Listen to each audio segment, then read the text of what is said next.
जय हिंद। तो आज के इस वीडियो में हम बात करने वाले हैं जो हम लोगों का ईसीजी ग्राफ, इकोकार्डियोग्राफ होता है तथा इसके साथ साथ हम लोग ब्लड प्रेशर के बारे में भी जानेंगे।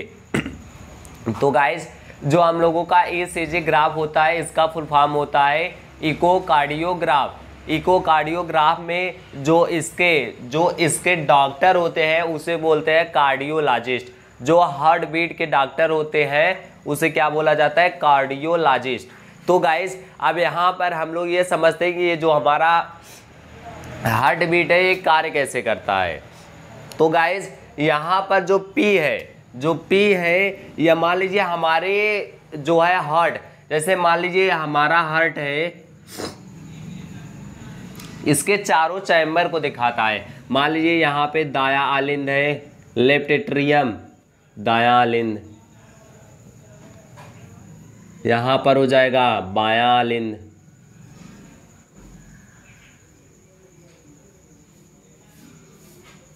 ठीक उसी प्रकार यहाँ हो जाएगा दायां निलय, यहाँ हो जाएगा बायां निलय। तो गाइस, अब यहाँ पर जो दायां आलिंद है यहाँ से ब्लड सिराओं के द्वारा हार्ट में प्रवेश करता है। तो यह इसका पी वाला हो जाएगा, फिर क्यू वाला हो जाएगा, फिर आर हो जाएगा, फिर एस हो जाएगा।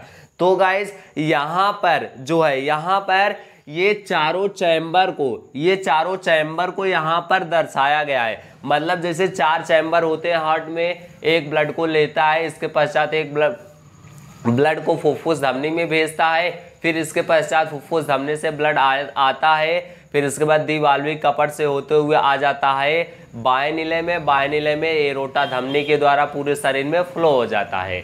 तो गाइस, यहाँ पर जो है मान लीजिए यह हमारा पी है जो यहाँ से ब्लड शरीर में प्रवेश किया, इसके पश्चात अब शरीर में प्रवेश अशुद्ध ब्लड को शुद्ध करके उसे पूरे शरीर में पहुँचाना, ये होता है QRS का काम, जिसे हम लोग QRS कॉम्प्लेक्स भी बोलते हैं। इसे क्योंकि यह पी से ब्लड जो है हार्ट में प्रवेश करेगा तो हार्ट बीट वहीं से मापी जाएगी ना।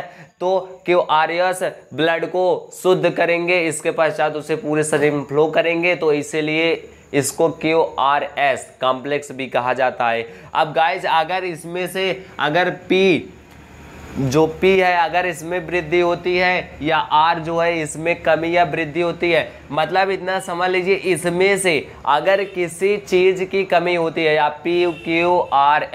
PQRS में से अगर कोई भी घटता बढ़ता है तो इससे प्रॉब्लम हो सकता है। इससे इतना बड़ा प्रॉब्लम हो सकता है कि जिससे मरीज की जान भी जा सकती है।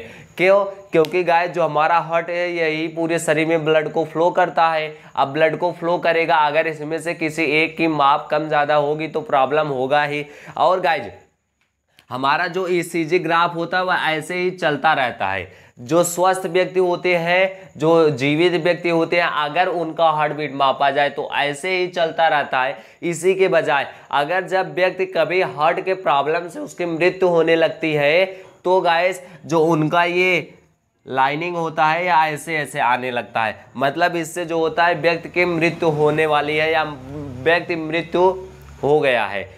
मृत्यु हो गई है। अगर स्वस्थ व्यक्ति है, जीवित है, तो यह इस प्रकार से उसका हार्ट बीट चलता रहता है। हार्ट बीट के डॉक्टर को कार्डियोलॉजिस्ट बोलते हैं। अगर व्यक्ति मर जाता है या मरने वाला होता है तो उसके हार्ट बीट जो होते हैं कुछ इस प्रकार से चलती रहते हैं, जैसे हम लोग वेंटिलेटर मशीन पर देख सकते हैं। गाइस, अगर आप लोग कभी डॉक्टर के पास गए होंगे तो अगर आपने वेंटिलेटर मशीन को देखा होगा तो उसमें यह हार्ट रेट की कुछ इस प्रकार से रीडिंग को बताते हैं। तो गाइज, आप लोग समझ गए ईसीजी ग्राफ क्या होता है। अब आइए हम लोग ब्लड प्रेशर के बारे में जानते हैं।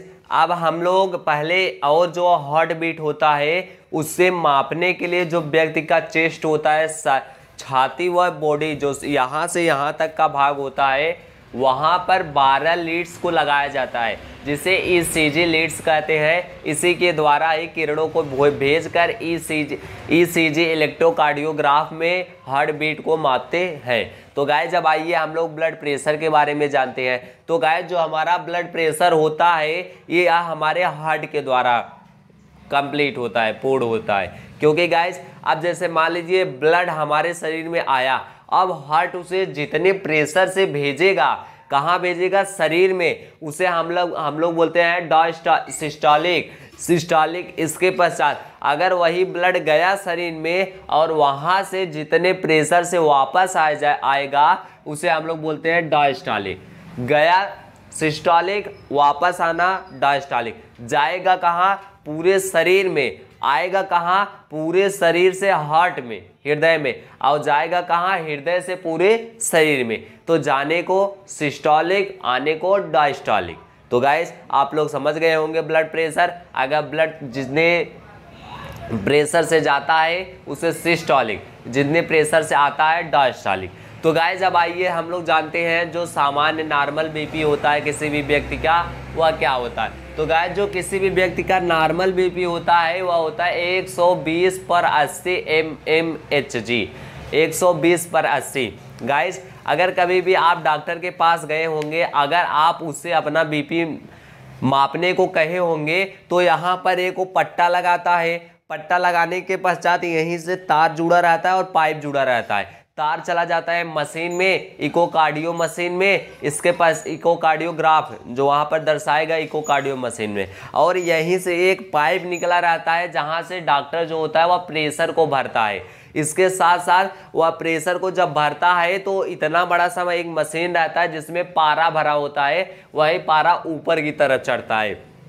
तो जब वहाँ से प्रेशर भरता है तो पारा ऊपर चढ़ा, इससे यहाँ पर दबाव पड़ा, जो यहाँ की नसें हैं वो बंद हो गई। क्योंकि हम बंद क्यों करना है, इसके बाद जब खोलेंगे तभी तो हमें पता चलेगा कि हमारा हार्ट बीट, हमारा हार्ट बीट नहीं, हमारा ब्लड प्रेशर कितना है। तो गाइस यहाँ पर जो है उस मशीन का उपयोग किया जाता है। तो यहाँ से प्रेशर को जब ऐसे भरेंगे, इसके पश्चात जब प्रेशर को छोड़ेंगे ऐसे करके वहाँ से आवाज़ आती है। इसके पश्चात डॉक्टर अपने कान में आला को लगा करके यहाँ पर रख करके सुनता है।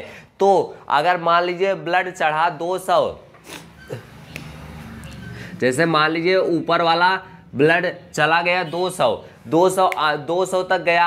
अब वहाँ पर जो है अब वह धीरे धीरे प्रेशर को छोड़ेगा, तो धीरे धीरे यहाँ से जो दाब है वह कम होगा और हमारे जो नसें हैं इसमें ब्लड धीरे धीरे आने लगेगा। तो डॉक्टर अब आला लगा के सुनता रहता है। अब आला जब डॉक्टर लगाए रहेगा तो हमारा जब ब्लड आएगा, तो मान लीजिए अगर ब्लड नॉर्मल है तो जब हमारा ब्लड 120 पर आ जाएगा तो वह टक टक टक टक टक टक की आवाज़ करने लगेगा। और कब तक करेगा? जब तक वह 80 पर नहीं आ जाता, या जब वह रुकेगा, जहां पर वह रुकेगा वही उसका नीचे वाला भाग होता है, और जहां से वह स्टार्ट होता है वह उसका ऊपर वाला भाग होता है।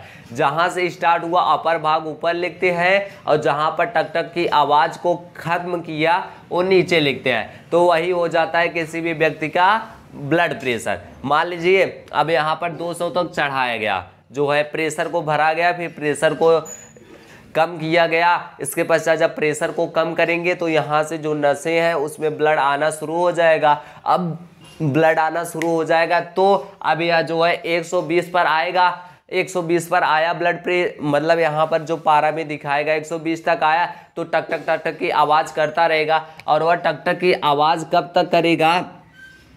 जब तक वह 80 पर नहीं आ जाएगा। तो अब यह 120 को हम लोग ऊपर लिख देंगे, 80 को नीचे लिख देंगे, जिससे किसी भी व्यक्ति का ब्लड प्रेशर पता चल जाता है। तो गाइज अब आइए जानते हैं high BP, high blood pressure क्या होता है। तो इसमें आप लोग समझ गए कि उसमें 200 तक ब्लड को प्रेशर को भरेंगे। प्रेशर भरने के पश्चात जब धीरे धीरे प्रेशर को छोड़ेंगे तो यहाँ पर जो है ब्लड प्रेशर 150/90, मतलब जो हाई लेवल पे वह बोलेगा 150 से टक टक टक टक की आवाज़ करते करते वह आकर कहाँ पर रुकेगा? 90 पे। तो इससे पता चल जाता है किसी भी व्यक्ति का जो ब्लड प्रेशर है वह 150/90 mmHg है। तो गाइज आप लोग इसे समझ गए। अगर गाइज किसी भी व्यक्ति का जो ब्लड प्रेशर है हाई हो जाता है तो इससे अत्यधिक दिक्कत होता है। इससे क्या दिक्कत होता है कि हमारा हार्ट जो होता है उस पर काफ़ी अधिक मात्रा में जो है दाब पड़ता है, काफ़ी अधिक मात्रा में प्रेशर पड़ता है, जिससे व्यक्ति को काफ़ी दर्द का सामना करना पड़ता है। और इसको अगर सही करना है, जो हाई बीपी है अगर सही करना है तो इसके लिए हमें तेल मसाला हुआ कुछ कार्बनिक ऐसे पदार्थ जो बीपी को बढ़ा दे रहे हैं या कार्बनिक पदार्थ का उपयोग कम करना चाहिए। या फिर अगर आप लोग ये इसकी जो दवा है हाई ब्लड प्रेशर की, इसकी दवा मेडिकल पर भी उपलब्ध है, तो आप लोग मेडिकल पर भी जाकर ले सकते हैं। तो गाइज आप लोग हाई ब्लड प्रेशर समझ गए। हाई ब्लड प्रेशर के कारण भी हमारे हार्ट पर दाब पड़ेगा और कम लो ब्लड प्रेशर पर भी हमारे ब्लड पर जो है दाब पड़ेगा। इसके पश्चात गाइज आइए हम लोग लो ब्लड प्रेशर के बारे में जानते हैं। तो जो हमारा लो ब्लड प्रेशर है वह 100 से लेकर 60 मतलब 200 तक पारे में दिखाएगा। इसके पश्चात जब प्रेशर को छोड़ेंगे तो टक टक की आवाज़ कहाँ से आएगी? 100 से आएगी। टक टक की आवाज़ 100 से लगातार टक टक टक टक करते करते वह 60 पर आकर रुकेगा। तो इससे डॉक्टर जान जाता है इनका जो हार्ट बीट है 100/60 है, मतलब यह बहुत ही कम है। होना कितना चाहिए? 120/80 mmHg। तो अब यहाँ पर 100/60 है, तो अब बीपी कम है। बीपी कम होने के कारण व्यक्ति को थकान बहुत ही अत्यधिक मात्रा में लग जाए, मतलब वो कुछ कर ही नहीं पाएगा, खाना भी अच्छे से नहीं खा पाएगा, चल भी नहीं सकता है, थकान उसे पूरे शरीर में बना रहता है। तो अब जो लो ब्लड प्रेशर है इसको सही करने के लिए तेली पदार्थों का ज़्यादा उपयोग करना चाहिए, नमक का उपयोग करना चाहिए तथा इसके साथ साथ बकरी के दूध का भी प्रयोग करना चाहिए, जिससे बकरी का दूध जो होता है वह ब्लड प्रेशर को बहुत ही जल्दी हाई मात्रा में ला देता है। इसके पश्चात डॉक्टर कीवी फल का भी सलाह देते हैं। जो कीवी फल होता है वह भी जो हम लोगों का ब्लड प्रेशर होता है अगर कम होता है तो उसे संतुलन में ला देता है। तो गाइज आई होप, आशा करते हैं कि आपको पूरा समझ में आया होगा। आप लोग स्क्रीनशॉट ले लीजिए। मिलते हैं आपसे नेक्स्ट वीडियो में, तब तक के लिए जय हिंद जय भारत।